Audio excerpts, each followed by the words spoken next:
few weeks ago, Talia brought me a piece of paper, like A4 piece of paper. Daddy, you must sign there. I said, oh, okay, what am I signing? Yeah, in 3 weeks, 10 of us from the class, 10 and she and 9 of her class friends are going to have a birthday party at a friend's place about 150 kilometers out of Vienna in Burgenland, land of castles. And said, okay, yeah. Oh, why must I sign a paper for that? No, because parents won't be. There won't be any. Erwachsenen.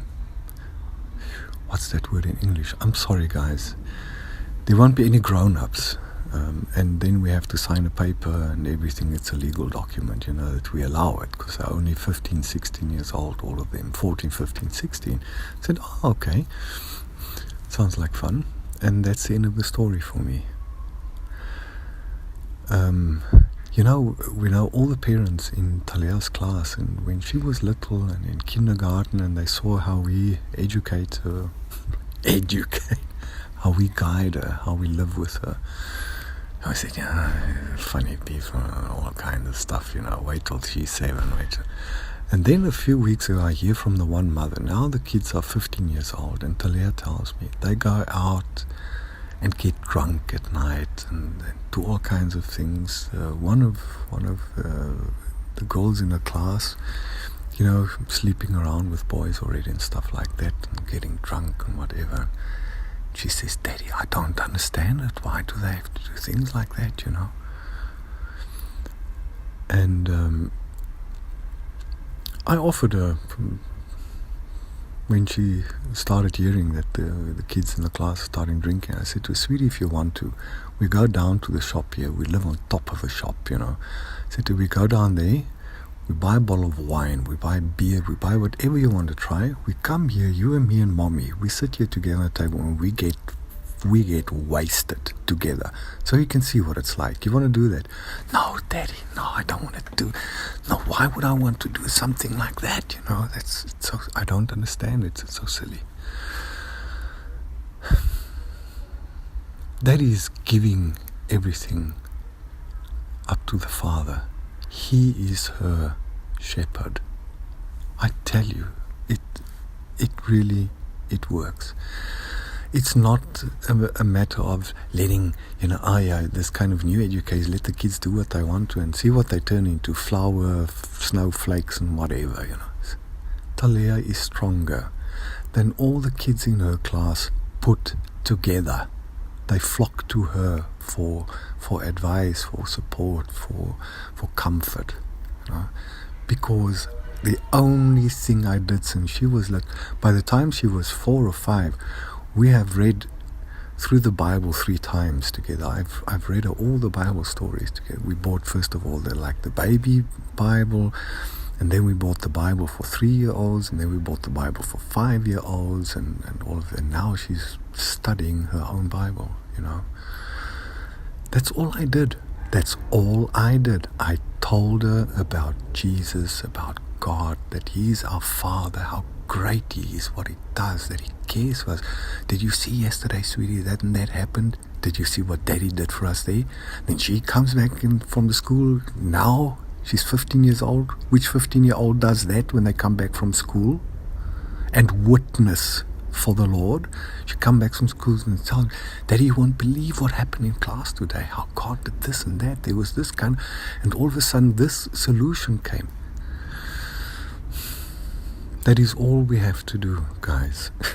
All we have to do is trust the Father, give everything. They plan my life. I gave my life to Talia when she was born. I gave her my life. As Jesus gave His life to everybody, I decided, okay, I'm not God. I can't give my life to everybody. I'll pick a person who I give my life to completely, and I picked her. I gave her my life. They plan my life. They get all the money. They plan the holidays. They do, she and her mommy, and she, whatever they want to, whatever makes them happy, and I do it with them.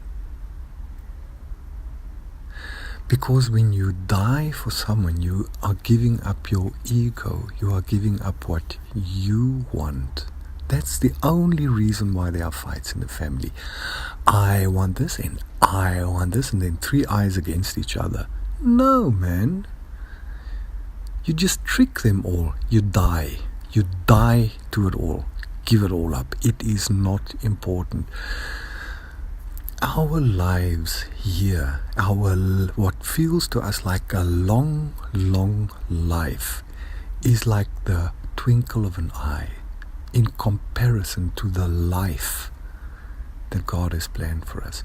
The only thing we have to reach here, the only career that we have to care for the 70 years that we live, is the career of love is patient, love is kind, love does not make itself important, love is humble. It is speaking about death.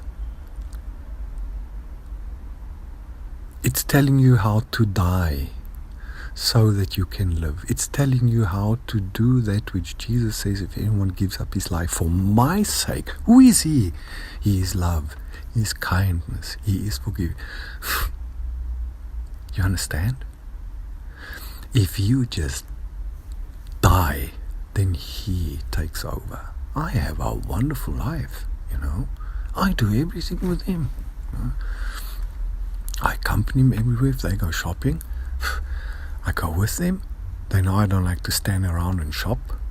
So I sit outside, and I listen to music. I go and buy a cup of coffee, and have a smoke, wait for them until they come, and then I join them, When they lie down, I lie down. When they get up and they want to do something, I get up and I do something with them, because I belong to them. I gave them my life. My life stopped when Talea was born. I promise you. I died when she was born. My life now belongs to her and her mommy. I've managed to give my life to two people. And that is what I think what Jesus meant when he says, take up your cross and follow me. He's telling you, check this, guys. I'm your daddy. I'm showing you how to do it. I do it for everybody. You can't, You're just human.